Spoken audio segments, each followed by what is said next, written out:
요 앞에 제 이메일 주소를 써놨는데요. 어쨌든 우리가 함께 공부하고 있기 때문에 여러분들이 공부하면서 학문적으로 생기는 궁금증이 있으면 저에게 이메일로 보내시면 제가 답장을 해드릴 겁니다. 근데 단 답장이 없는 경우는 어떤 경우냐면 상담을 청하는 경우, 신앙적 차원에서 도움을 구할 경우에는 제가 답장을 못할 거예요. 그러니까 현실적으로 불가능하기 때문에, 물론 사제로서는 무엇이든 영혼의 도움에 제가 응답해야 되지만 현실이 지금 불가능하기 때문에. 근데 저도 이 자리에 계신 여러분들은 어쨌든 선생과 제자라 그럴까, 이런 차원에서 권리가 있습니다. 학문적으로 궁금한 것이 있을 때 질문할 권리가 있고 저는 대답해야 될 의무가 있고요. 그런 맥락에서 적어놓은 것이니까 필요할 때 아낌없이 이용하셔요. 아까 제가 어떻게 12월 25일이 예수님의 탄생일이 됐을까 이런 얘기를 했는데, 그 당시 로마 교회의 신자들이 동짓날이 되게 되면 한 주일 동안 동지잔치를 벌였습니다. 이 동지라는 것은 양력 달력을 갖고 얘기하는 거 아닙니까? 그러니까 12월 21일부터 31일까지 한 주일이 아니라 10일이 되는군요. 10일 동안 동지잔치를 벌였어요. 그러면서 특별히 12월 25일 날을 그들은 태양신이 다시 소생하는 날이라 그래서 태양신 미트라를 기념하는 축제를 벌였어요. 그렇기 때문에 로마 교회의 신도들은 우리 예수님이야말로 진짜 태양신인데, 그러니까 태양 빛은 바로 주님을 상징하는 것인데 우리 주님이야말로 태양신이니까 그래서 그날을 기념하자 이렇게 얘기한 겁니다. 그러면서 동시에 이 동지라는 것은 잘 알다시피 가장 그 낮과 밤의 길이가 이제 어떻게 되는 것이죠? 낮의 길이가 가장 짧고 밤의 길이가 가장 길었던 것이 이젠 조금씩 낮의 길이가 길어지는 시점이잖아요. 그래서 그날을 예수님의 탄생일로 잡고 그 대신 세리자 요한의 축일은 하지로 돌렸습니다. 하지는 어떻게 되냐면 이제는 태양의 길이가 가장 낮에 길었다가 이제는 반대로 점차 짧아지는 때입니다. 왜 그렇게 했냐면 그 세리자 요한이 그런 말을 했거든요. 예수님은 점점 커져야 하고 나는 점점 작아져야 한다. 그래서 교회가 그런 입장에서 이제 태양이 점점 길어지는 동지에 예수님의 탄생일을 정하고 그 다음에 태양의 길이가 점점 짧아지는 하지에 세리자 요한의 축일을 기념하게 된 겁니다. 예.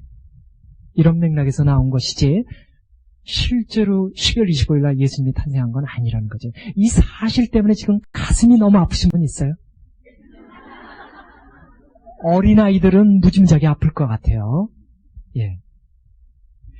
이제 계속해서 유인물 1쪽에 보게 되면 3번이죠. 맨 밑에 마테오복음과 루카복음 탄생 이야기의 차이점과 해석에 대한 시도.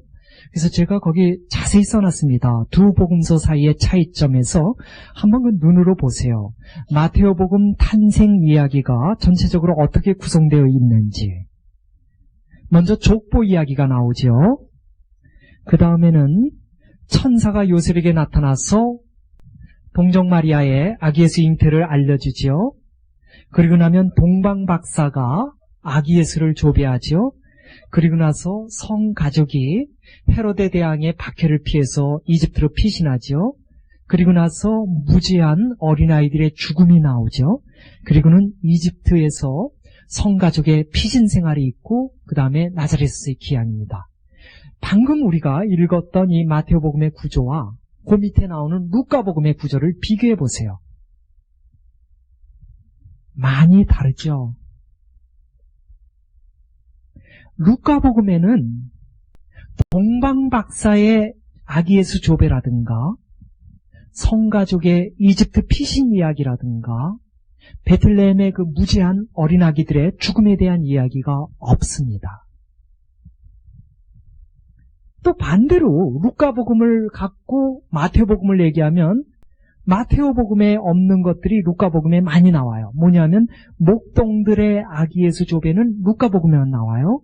또 아기 예수의 할례식, 그리고 베틀레헴에서 나자레스의 기양, 그리고 12살 때 성전 방문 사건은 마테오복음엔 안 나옵니다.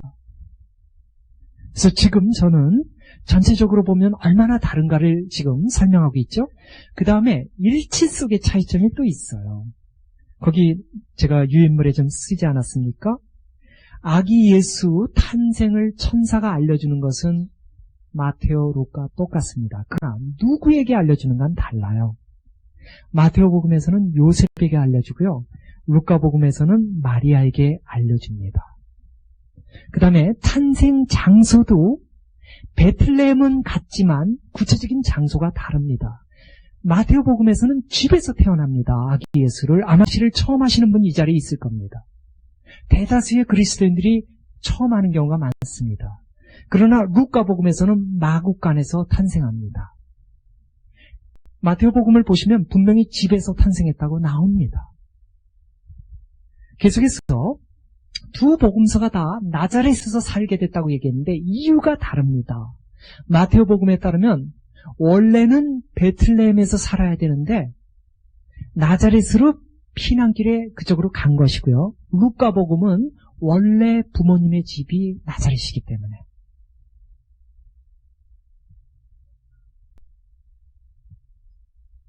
그래서 상당히 많이 다르지 않습니까? 그래서 이 차이점에 대해서 어떻게 설명할 수 있는가? 가끔 학자들이 이런 식의 설명을 해요. 마테오 복음에 나오는 이야기들은 누가 그 정보를 줬냐 하면은 아기 예수의 양부 요셉이 줬다라는 겁니다.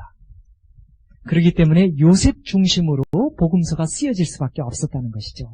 천사도 요셉에게 나타난 것이고, 그리고 루카 복음에 나오는 그 정보들은 누가 줬느냐면 마리아가 나누어졌다라는 겁니다. 학자들이 얘기하여. 그런데 이러한 것들은 얼마나 웃깁니까? 분명히 아기 예수를 부부가 함께 키웠을 터인데 부부 사이에 대화를 안 했다는 소린가요?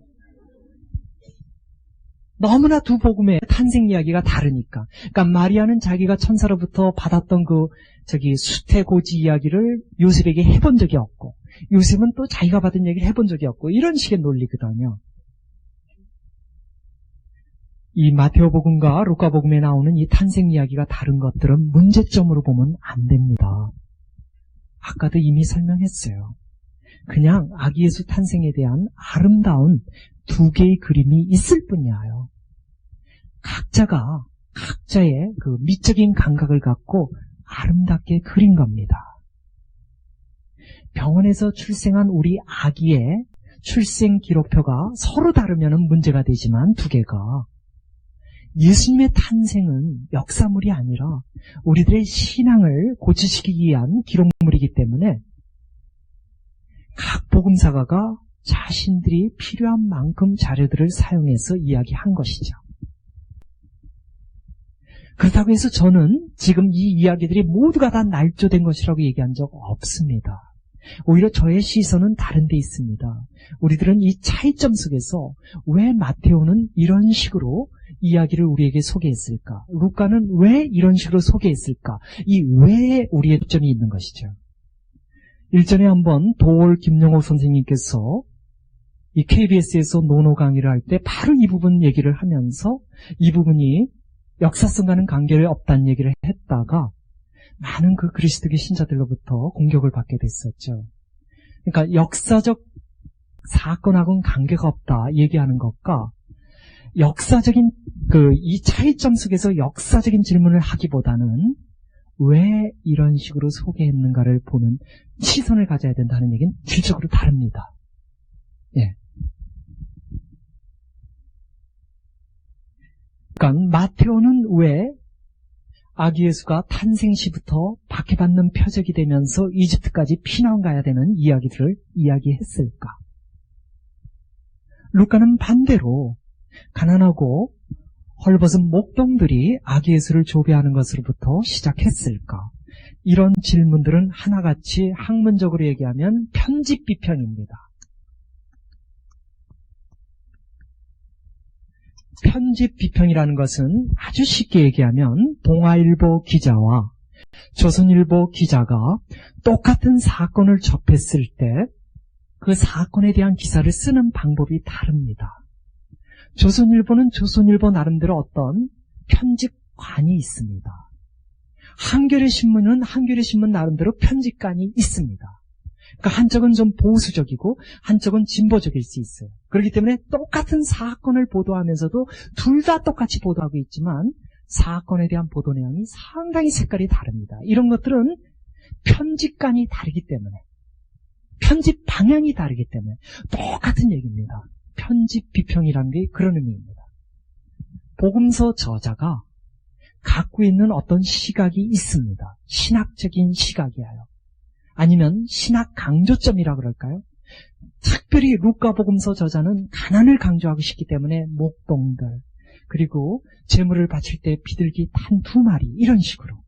그런가 하면은 마테오복음서 저자는 박해받던 공동체에게 위로를 주고 싶었기 때문에 여러분들이 박해받는 것은 여러분들만이 아니라 이미 아기 예수께서도 탄생 때 박해를 받았다. 이것이 시점이었거든요. 그런 어떤 공동체의 필요성에서 나온 편집 신학이 있었기 때문에 달라진 것이지, 누구 것이 진짜고 누구 것이 거짓말이고 그러면서 이것은 다 날조된 거다 이런 식으로 얘기 공격받을 수밖에 없습니다. 네.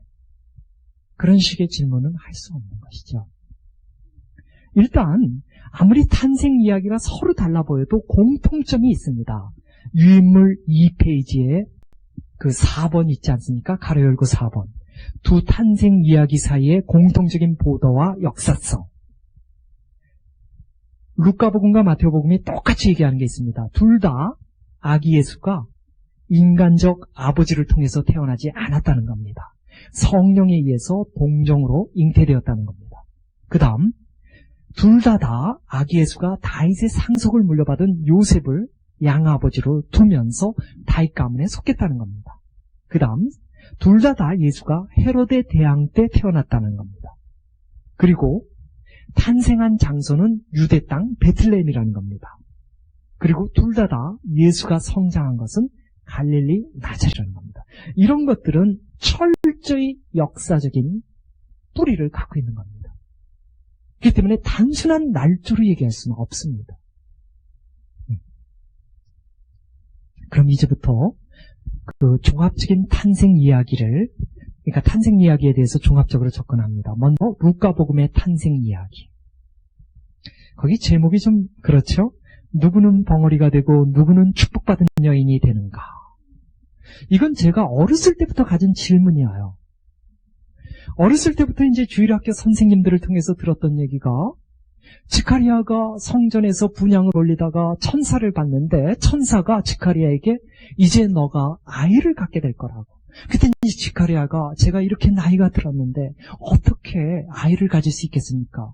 믿지를 않았기 때문에 아기가 태어날 때까지 벙어리가 됐다 이겁니다. 근데 선생님께서 또 무슨 얘기를 하냐면, 천사가 마리아에게 나타났는데 마리아에게 너가 이제 아기를 가질 것이다 했더니 마리아가 제가 남자를 모르는데 어떻게 아기를 갖습니까? 이게 저는 똑같은 질문처럼 보이거든요. 제가 이렇게 나이가 들었는데 어떻게 아기를 갖습니까? 제가 남자를 아직 모르는 처녀인데 어떻게 아기를 갖습니까? 다 똑같이 보이는데 누구는 벙어리가 돼버리고 누구는 세세대대로 복받은 여인이 됐단 말이에요. 그 질문에 대한 대답을 성서 공부를 할 때 비로소 알았습니다. 그 전까지는 전 몰랐어요. 여러분들 중에는 이미 아는 분들도 있을 텐데 아무튼 저는 그랬습니다. 왜 지카리아가 의심한 사람이 됐는가? 그것은 루카복음 1장 34절에 보면 나옵니다. 이 천사가 지카리아에게 나타나서 뭐라고 얘기하냐면, 두려워하지 말아라. 하느님께서 너의 간구를 들어주셨다. 좀 풀어서 얘기하면 하느님께서 너의 청원 기도를 들어주셨다. 그리고 뭐라고 즉시 나오냐면 너의 아내 엘리사벳이 아들을 낳을 터이니. 그러니까 지카리아는 오래전부터 아기를 갖게 해달라고 기도했던 사람입니다. 그 기도가 지금 들어진 것입니다. 들어졌다고 얘기를 하니까 안 믿는 겁니다. 모르죠. 확실히 붙잡기 위해서 안 믿는 척 했었는지. 그런데 마리아는 단 한 번도 제가 처녀이지만 제발 아기 좀 낳게 해주세요 이렇게 기도한 적 없거든요. 어느 날 갑자기 천사가 나타나서 아기를 가질 거라고 얘기하니까 마리아 입장에서는 당연히 질문할 수밖에 없습니다. 제가 남자를 모르는데 그럼 어떤 식으로 아기를 갖게 되는 겁니까? 지금 제가 약혼남이 있기는 있습니다. 그러나 아직 결혼을 하지 않았기 때문에 법에 따라서 동거 생활을 할 수 없는데 언젠가 결혼하게 되면 그때 아기를 가질 거란 말입니까? 이런 질문입니다. 제가 아직 남자를 모르는데 이 질문은 구체적으로 어떤 방식으로 제가 아기를 낳게 된다는 말입니까? 이 질문입니다. 그러니까 천사가 이 질문에 아주 자세히 대답해 주죠. 하늘에서부터 하느님의 능력이 내려오고 성령이 너를 휘감았으면서 아기가 뱃속에서 잉태될 것이라고요. 그렇기 때문에 마리아의 질문은 시편 119장을 기억하게 하는 질문입니다. 시편 119장에 보면 이런 말이 나옵니다. 하느님, 당신의 계명을 따르는 길을 깨우쳐 주소서. 당신의 뜻을 따라 사는 길을 가르쳐 주소서. 당신 법을 깨우쳐 주시고 그 법을 따라 살게 하소서. 그러니까 마리아는 천사의 그 고지 그 내용대로 이루어지기 위한 길들을 물어보면서 응답할 자세가 있었던 것이죠. 천사가 자세하게 어떻게 아기가 태어날지 설명해 주니까 즉시 뭐라 그러고 얘기합니까? 저는 주님의 종이옵니다. 지금 말씀하신 그대로 이루어지기를 바랍니다. 그래서 스가랴와 마리아의 태도가 너무 달랐다는 것이죠. 그 다음 계속해서 루카복음 1장 26절에서 38절의 올바른 제목은, 제가 왜 이렇게 제목을 정했냐면 200주년 성서나 아니면 공동번역을 보시게 되면 1장 26절에서 38절의 제목은 예수의 탄생으로 되어 있습니다. 예수의 탄생이라는 제목은 이 본문 속에 들어간 이야기들은 순전히 아기 예수가 그리스도로서 하느님의 아들로서 탄생하는 것을 강조하는 복음입니다. 근데 과연 이것이 올바른 제목일까요? 제 생각에는 가장 올바른 제목은 구세주 예수의 어머니가 되기 위한 마리아의 소명으로 봐야 된다고 봅니다. 마리아의 소명. 예언자들이 하느님으로부터 말씀을 받아서 이스라엘 백성에게 전했습니까? 그런 것처럼 마리아가 말씀 자체를 받아서 당신 몸에 잉태했거든요. 그렇기 때문에 이것은 마리아의 소명 이야기로 봐야 되지 않을까요? 아기 예수의 탄생, 물론 아기 예수 주인공으로서 중요하지만 그건 나중의 얘기고요.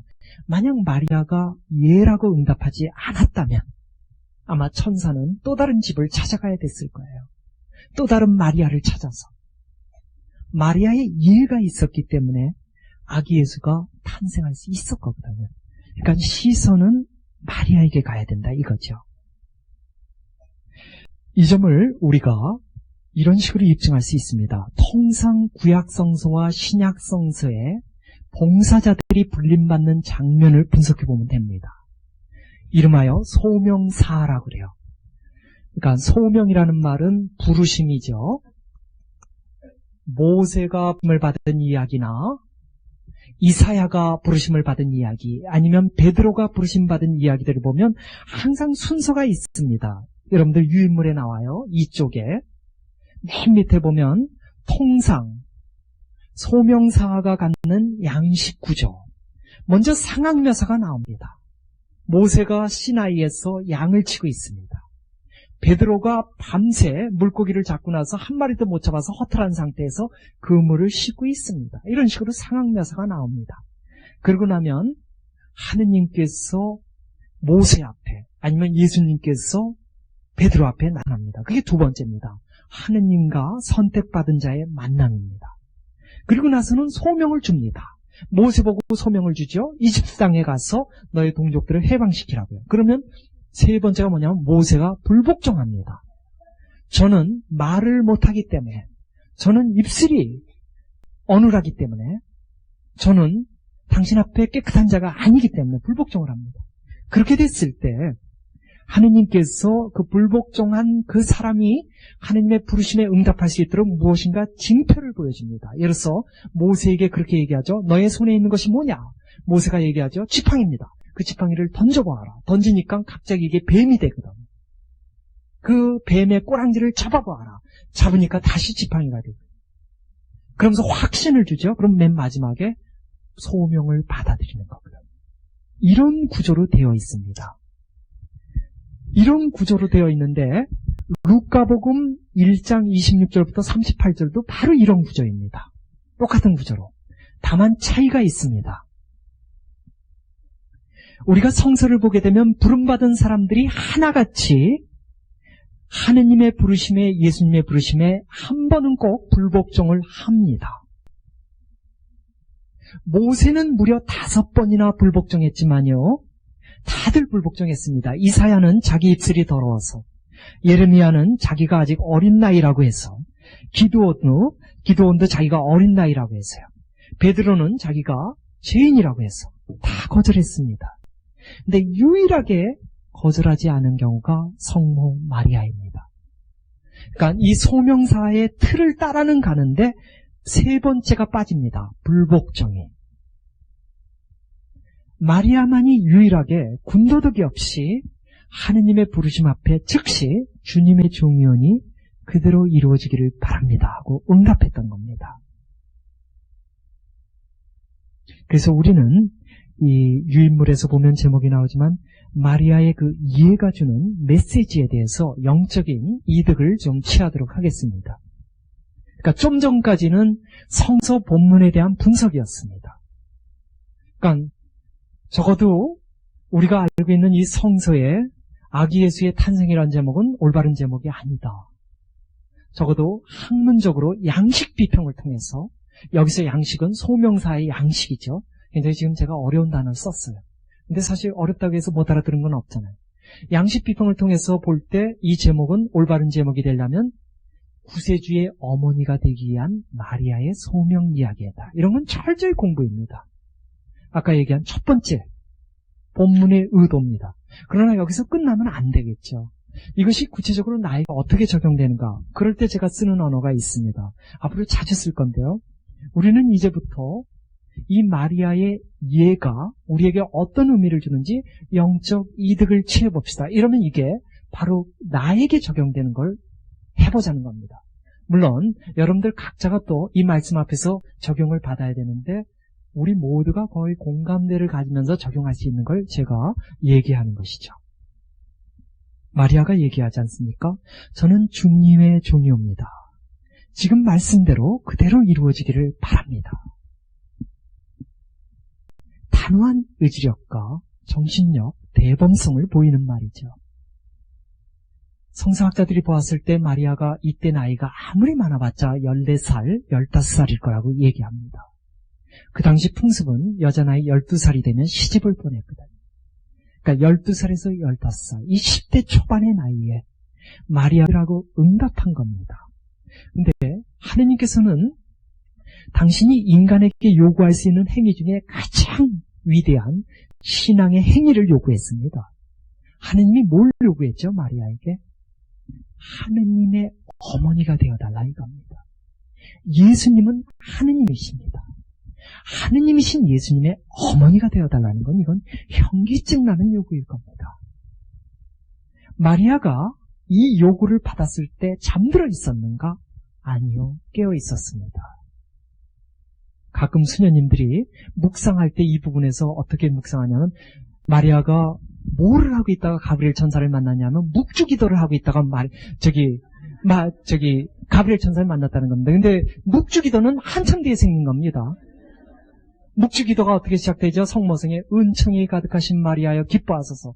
그걸 기도하고 있는데 갑자기 천사가 나타나서 또다시 얘기하는 거예요. 은총이 가득하신 마리아여 기뻐하소서. 말이 안 되겠죠.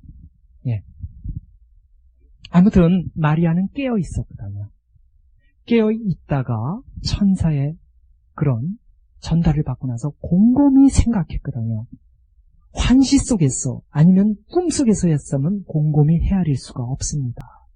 천사의 말이 무슨 뜻인가 곰곰이 헤아리고 이해를 못하니까 질문을 던졌거든요. 제가 남자를 모르는데. 그리고는 설명을 들으니까 즉시 응답한 겁니다.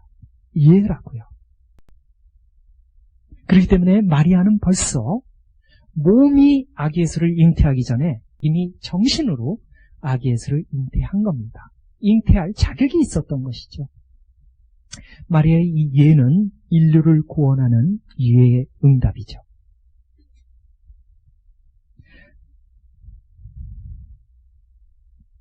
마리아가 자기 자신을 뭐라고 얘기하냐면 저는 주님의 종입니다. 이 종이라는 표현을 통해서 마리아는 철저히 자신의 자유의지를 하느님께 복종하는 사람이라는 걸 드러냅니다. 종이 뭡니까? 주인이 오라고 하면 가야죠. 가라고 하면 가는 것이죠. 사실 우리들이 종이란 단어 쓰기 쉽지 않습니다. 저는 당신의 노예입니다. 저는 당신의 종입니다. 이런 단어 쓰기 쉽지 않아요. 우리가 요즘에 쓸 수 있는 이유는 마리아가 썼고 바울로 사도가 썼기 때문에. 이들이 성서에서 안 썼으면 우리 안 씁니다. 이 종이라는 단어 자체가 벌써 나의 자유가 없는 거거든요. 주님께서 시키는 대로 무조건 내가 따라하겠다는 뜻이거든요. 마리아는 자신의 자유의지를 오로지 예수님께, 하느님께 봉헌하는 사람이었습니다. 이런 종으로서 자기 자신을 표현할 수 있는 사람들은 성인들이죠. 어떤 시대이든 성인들의 태도가 그랬습니다. 그들이 원했던 것은 오로지 하느님께 100% 도구가 되고 싶어 했던 것이죠. 그들의 꿈이 있다면 자기 존재가 하느님께 도구로서 쓰여지는 것, 그것뿐이었습니다. 그러나 보통 우리들의 모습에서는 그거 어렵습니다. 이런 식의 반성이 바로 이제 구체적으로 나에게 어떻게 적용되는가 이해를 드리는 겁니다. 마리아가 예를 나자렛에서 응답드리고 나서 이 예를 한평생 반복해서 응답합니다.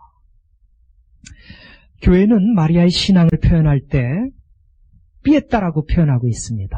피에타 신앙이라고요.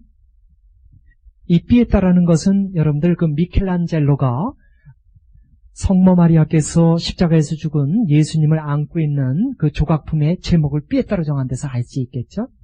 원래 이 피에타라는 말은 큰 신앙 이 뜻입니다. 큰 신앙. 라틴 말로 신앙이라는 말을 쓸 때 두 단어가 있습니다. 하나는 피에타고 하나는 피데스입니다.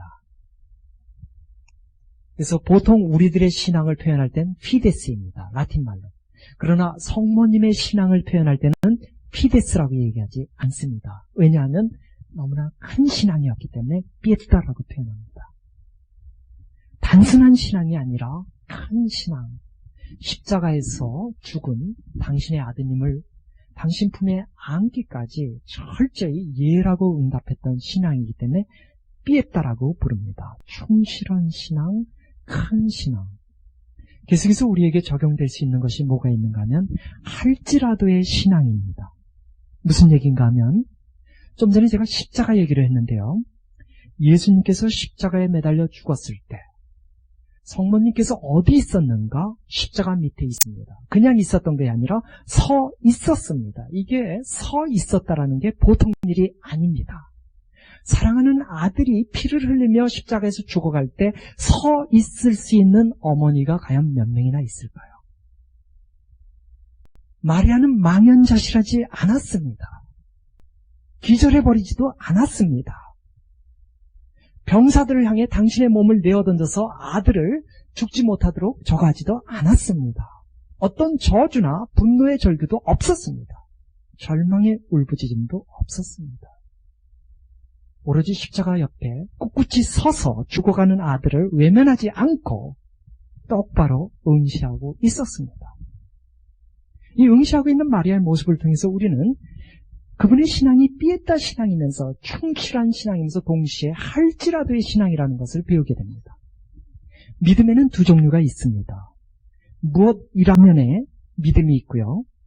무엇 할지라도의 믿음이 있고요. 무엇이라면 그건 뭘까요? 모든 일이 잘 풀린다면, 내 인생이 번성한다면, 우리 가족이 행복하다면, 내가 사랑하는 사람들이 고통을 겪지 않는다면, 나의 자식이 좋은 대학에 간다면 그때 나는 하느님을 찬미하겠습니다 할 때는 무엇 한다면의 신앙이에요. 그러나 할지라도의 신앙은 바로 마리아 같은 경우입니다. 비록 아들이 십자가에서 죽는다 할지라도 비록 아들이 반대받는 표적이 된다 할지라도, 그러니까 비록 악한 자들이 번창한다 하더라도, 겟세마니에서 피와 땀을 흘리며 내가 기도해야 된다 하더라도, 예수님과 같이 골고타에서 내가 고난의 잔을 마셔야 한다 하더라도, 할지라도 나는 하느님을 신뢰하겠다고 할 때 이게 할지라도의 신앙입니다. 마리아의 신앙을 얘기하는 겁니다. 마리아의 신앙. 마리아는 할지라도의 신앙을 갖고 있었기 때문에 아무리 어려운 그 삶의 굴곡 속에서도 하느님의 현존을 의심해 본 적이 없습니다. 그렇기 때문에 십자가 밑에 서 있을 수 있었던 겁니다. 우리들의 신앙은 과연 어떤 신앙인가? 정말 생의 고통 앞에서 마리아처럼 할지라도의 신앙인가? 아닐 겁니다. 많은 경우. 생의 풍파가 밀려올 때 우리들이 입에서부터 나오는 기도를 보면 알 수 있습니다. 반복되는 단조로운 일상 삶에서 인내하면서 하느님의 뜻을 따라 살게 해달라고 기도한다거나, 아니면 고통이나 시련 중에서도 하느님의 영광을 드러내는 도구가 될 수 있게 해달라고 기도하는 경우 참 드뭅니다. 어서 빨리 치워주기만을 기도할 수는 있어야 돼요. 그래서 한 번쯤 우리가 할지라도의 신앙에 대해서 반성해 볼 필요가 있죠. 계속해서 그 예수님의 어머니 마리아와 그녀의 하살 기도를 얘기합니다.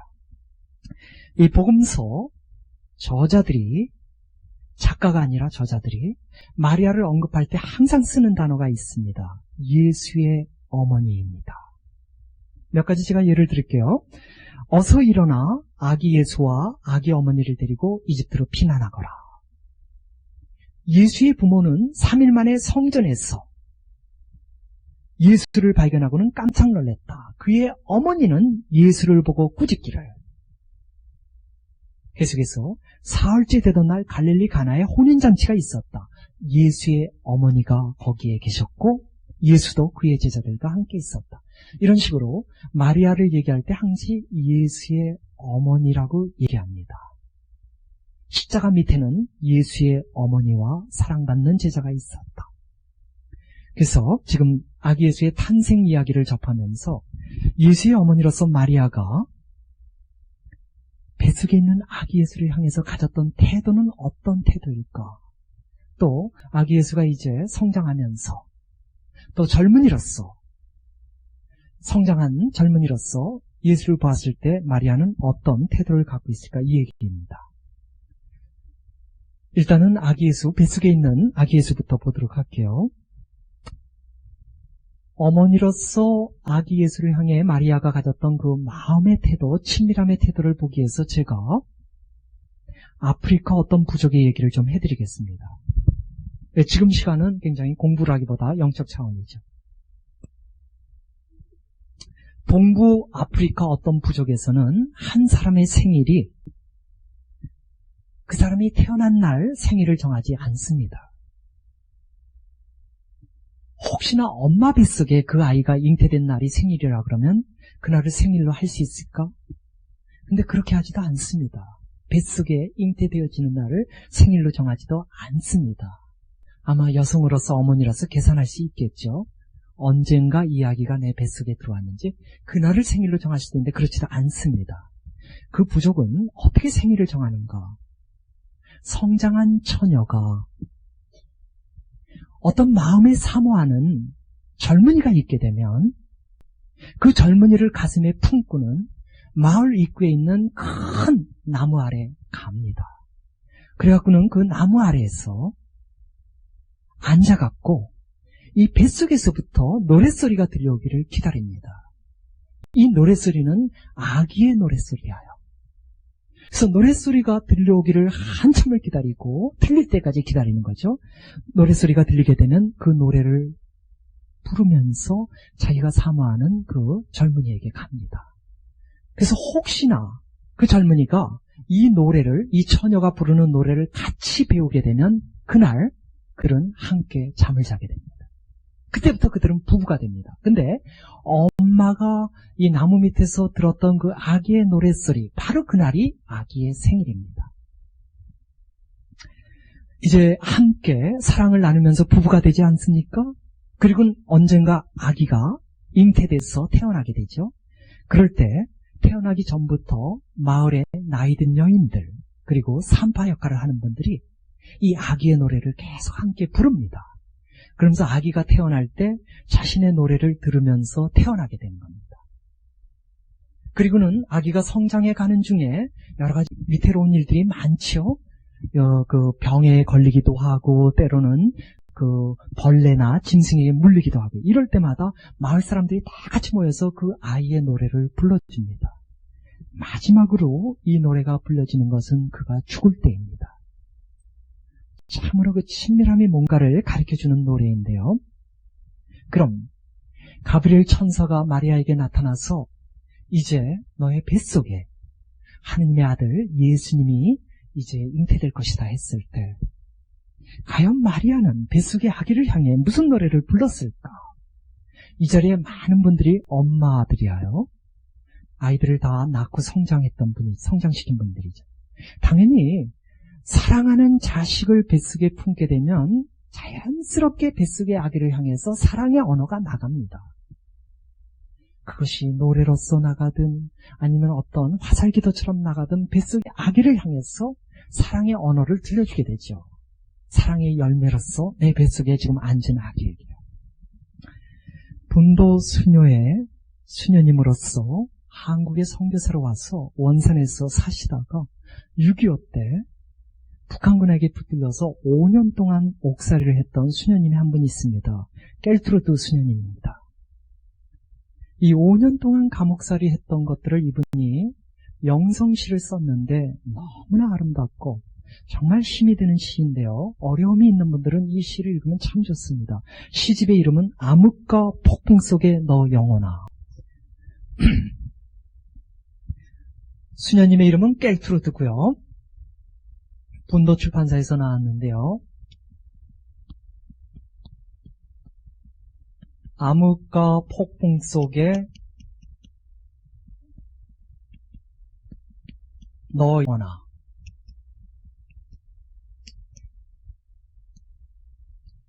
이 북한군 그 감옥소에서 5년 지내면서 그 어려움 속에서도 신앙을 잃지 않으면서 그 시를 썼던 분입니다. 이분이 이제 석방되고 나서 독일로 추방됐다가 또다시 한국에 오게 돼서 지금 외관에 있는, 외관이 아니라 사수동, 대구 사수동에 있는 분도수도에 수련장 수녀님을 좀 했었고요. 그리고 나서는 전체 분도수도의 총원장까지 하신 수녀님인데요.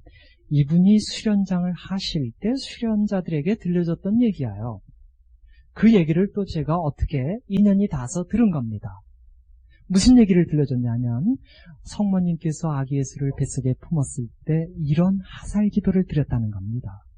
예수, 내 사랑하는 예수, 죽으나 사나 내 사랑, 영원한 내 사랑. 제가 이 얘기를 들은 게 21년 전입니다. 그때만 해도 이 가슴이 몰랑몰랑하고 순결할 때죠. 순수할 때. 그 얘기를 들었는데 얼마나 이게 가슴이 따뜻하게 오는지 그때부터 지금까지 이 화살 기도를 놓쳐본 적이 없습니다. 그러니까 성모님의 마음이 돼서 예수님을 좀 사랑하고 싶은 것이죠. 근데 깰트루드 수녀님의 말씀에 의하면 성모님께서는 아기를 가슴에 품었을 때부터 십자가에 그 죽은 자식을 안을 때까지 끊임없이 이 기도를 드렸다는 겁니다. 예수, 내 사랑하는 예수, 죽으나 사나 내 사랑, 영원한 내 사랑. 근데 이 기도가 그럴 거라는 거 이해가 됩니다. 성모님과 아기 예수의 관계는 혼연일체된 관계였거든요. 엄마와 아기의 관계하고 똑같아요. 엄마하고 아기는 뱃속에 태어나는 두 생명이면서 한 생명입니다. 서로가 영양분을 같이 나눠요. 서로가 행위도 같이 나눕니다.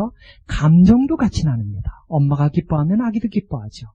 엘리사벳 성녀가 마리아를 만나 무척 기뻐했을 때 뱃속에 있는 엘리사벳 성녀 뱃속에 있었던 아기가 뛰놀았다고 그러죠.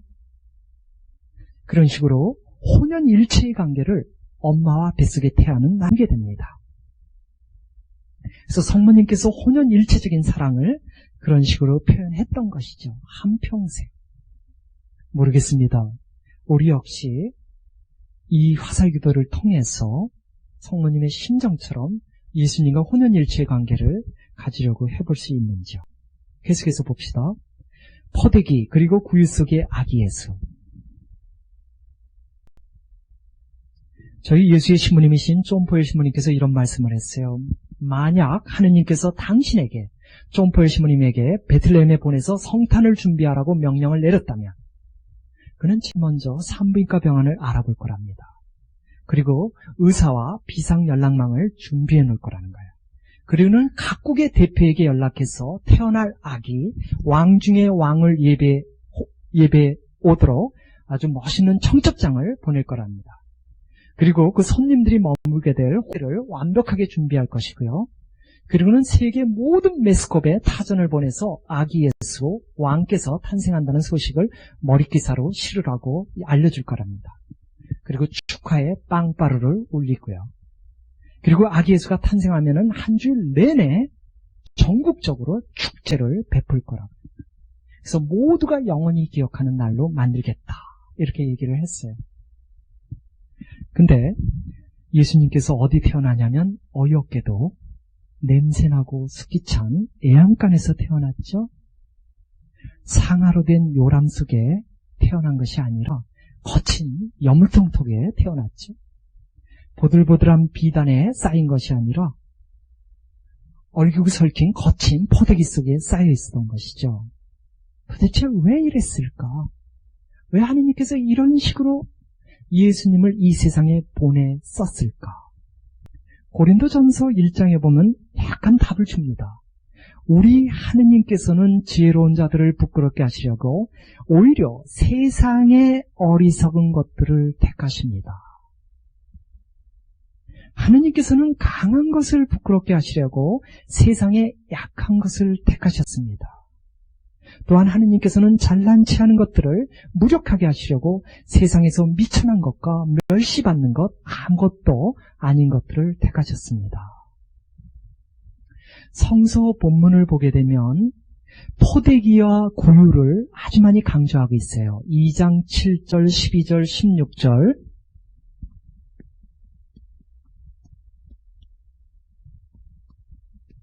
포대기를 그리고 구유하면 좀 낭만적으로 들리죠. 말밥통, 소밥통. 강조되는 게 두 가지입니다. 포대기와 소밥통. 이 두 개를 강조하고 있습니다. 먼저 포대기를 봅시다. 포대기에 쌓여있는 아기 예수의 모습. 운명적인 모습이죠. 도움이 필요로 하는 나약하고 한계적인 모습이죠. 어머니의 보살핌이 없이는 살아갈 수 없는 존재. 이 예수, 아기 예수를 쌓았던 이 포대기와 나중에 그가 죽었을 때 그의 시신을 쌓던 포대기, 이렇게 연결시키는 겁니다. 그래서 여러분들이 성사학자들이 쓴 유년사를 보면 자주 예수님의 수란사하고 자꾸 연결해서 쓰는 부분이 있어요. 그 중에 하나가 이겁니다. 이 포대기, 예수님을 쌓던 이 포대기, 이 세상의 생명으로 태어나게 했던 포대기가 나중에 그의 생명을 꺼지게 할 때 쌓는 포대기가 될 겁니다. 천사가 목동들에게 뭐라고 얘기하냐면 그 성서구절 제가 드렸습니다. 거기 보면 5번의 성서구절이 나와요. 여러분은 한 갓난 아기가 포대기에 쌓여 구유에 누워있는 것을 보게 될 터이니 이것이 곧 여러분을 위한 표징입니다. 우리는 보통 신적인 표징하면 굉장한 것을 기대하거든요. 예를 들어서 하늘에 갑자기 태양이 빙글빙글 돈다든가, 선명하게 십자가가 새겨진다든가, 아니면 한낮임에도 불구하고 천지가 어두워진다든가. 근데 아기 예수 탄생과 관련해서 우리에게 주어진 신적인 표징은 놀랍게도 너무나 보잘것없는 거예요. 포대기에 쌓여져 있는 아기가 구유에 누워 있을 건데 그게 표징이다 이겁니다.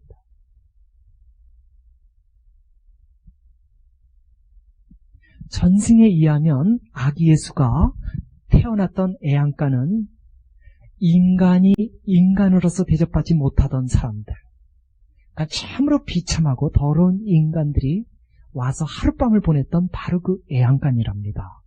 구체적으로는 주인을 죽이고 도망가던 노예가 바로 그 애양간에서 하룻밤을 보냈답니다.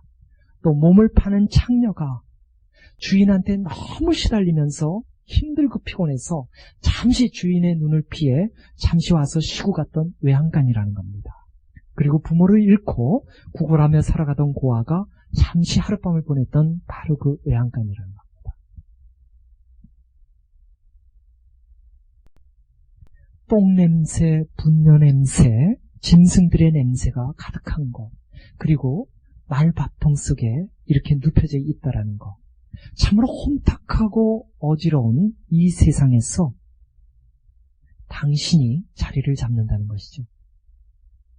그러니까 굉장히 냄새 더러워요. 이렇게 상상하면 어떨까요? 예수님께서 외양간에 태어났다라는 것은 그분이 택할 수 있는 가장 깨끗한 곳이 외양간이었다 이겁니다. 그 이유는 우리를 죄와 욕망에서 구원하고 싶어하는 그분이었기 때문에 가장 더럽고 냄새나고 혼탁한 바로 그곳. 참조로 거기 제가 그 시를 쭉 써놨죠. 주께서 말씀하신다. 내가 빨고벗은 채 태어난 것은 네가 자신을 포기해야 하는 것을 알리기 위해서이며, 내가 가난하게 태어난 것은 네가 나를 유일한 부로 여길 수 있게 하기 위해서이고, 내가 구유에서 태어난 것은 네가 모든 환경이 거룩하다는 것을 배우게 하기 위해서이고, 내가 밤에 태어난 것은 네가 어떤 상황에서도 빛을 비추는 나를 믿게 하기 위해서이다. 주께서 말씀하신다. 내가 박해중에 태어난 것은 네가 어려움을 잘 받아들이게 하기 위해서이고, 내가 단순하게 태어난 것은 네가 복잡한 것을 버리게 하기 위해서이고, 내가 약하게 태어난 것은 네가 나를 결코 두려워하지 않기 위해서이다. 주께서 말씀하신다. 내가 사랑으로 태어난 것은 네가 나의 사랑을 의심하지 않게 하기 위해서이고, 내가 사람으로 인간으로 태어난 것은 네가 하느님일 수 있게 하기 위해서이다. 굉장히 멋있는 시죠. 성탄 때 써먹으셔요. 성탄 카드에. 목동들의 조배는 제가 생략하고요. 예수라는 이름과 임마누엘이라는 이름으로 넘어가겠습니다. 루카복음에 따르게 되면 아기 예수가 탄생하고 나서 8일째 되던 날 할례식이 있고요. 그날 아기 예수에게 이름을 주는데 이름하여 명명식이죠. 유대인들은 지금도 그렇습니다. 8일째 되는 날 두 가지를 동시에 합니다. 할례식과 명명식. 이 사연이 있습니다. 하느님께서 아브라함과 계약을 맺으면서 할례를 베풉니다. 그날 하느님께서 아브라함에게 뭐라 그러냐면 너의 이름은 이제부터 아브라함이 아니라 아브라함이다. 그리고 너의 부인 이름은 이제 사레가 아니라 사라다 얘기합니다. 그러니까 할례를 베푸던 그날 아브라함과 사라의 이름을 줬기 때문에 바로 이날 유대인들이 할례를 베푸면서 아기에게 이름을 줍니다. 그래서 할례식과 명명식인데요. 이날 아기에게 주어진 이름이 예수입니다. 아람어로는 예슈아. 아람어는 그 당시 모국어예요. 예수님의. 그 다음에 고전 언어인데 히브리 말로는 그 당시 조슈아. 이렇게 얘기합니다. 요슈아. 그 다음에 그리스 이름을 얘기하면 예수스 이렇게 됩니다. 근데 이 이름은 얼마나 흔해 빠진 이름인지 성경책에만 600번 나옵니다. 우리 성경책에만 600번 나와요. 예수라는 이름이. 오죽했으면 너희들이 누구를 풀어주기를 원하냐? 나자렛 예수냐? 바라빠라는 예수냐 할 때 그 바라빠도 예수야, 이름이. 오죽했으면. 아마 우리 식으로 얘기하면은 철수. 아기의 이름을 철수라 하여라. 뭐 이렇게 된 것 같아요. 예수님의 이름을 좀 거창하게 정해줄 수 있었거든요. 천사를 통해서. 이래서 알파와 오메가. 기가 차죠. 듣기만 해도 벌써 막 넥타이를 다시 한번 쫄라매야 되지 않습니까? 부활과 생명, 세상의 빛, 하느님의 어린 양. 뭔가 거창한 것이 있을 수 있는데 그냥 흔한 이름 예수라는 겁니다. 그럼 왜 예수라는 이름을 주었는가? 이런 말들이 성서에 나오죠. 아기의 이름을 예수라고 하여라. 그가 아들을 낳을 터이니 예수라 하여라.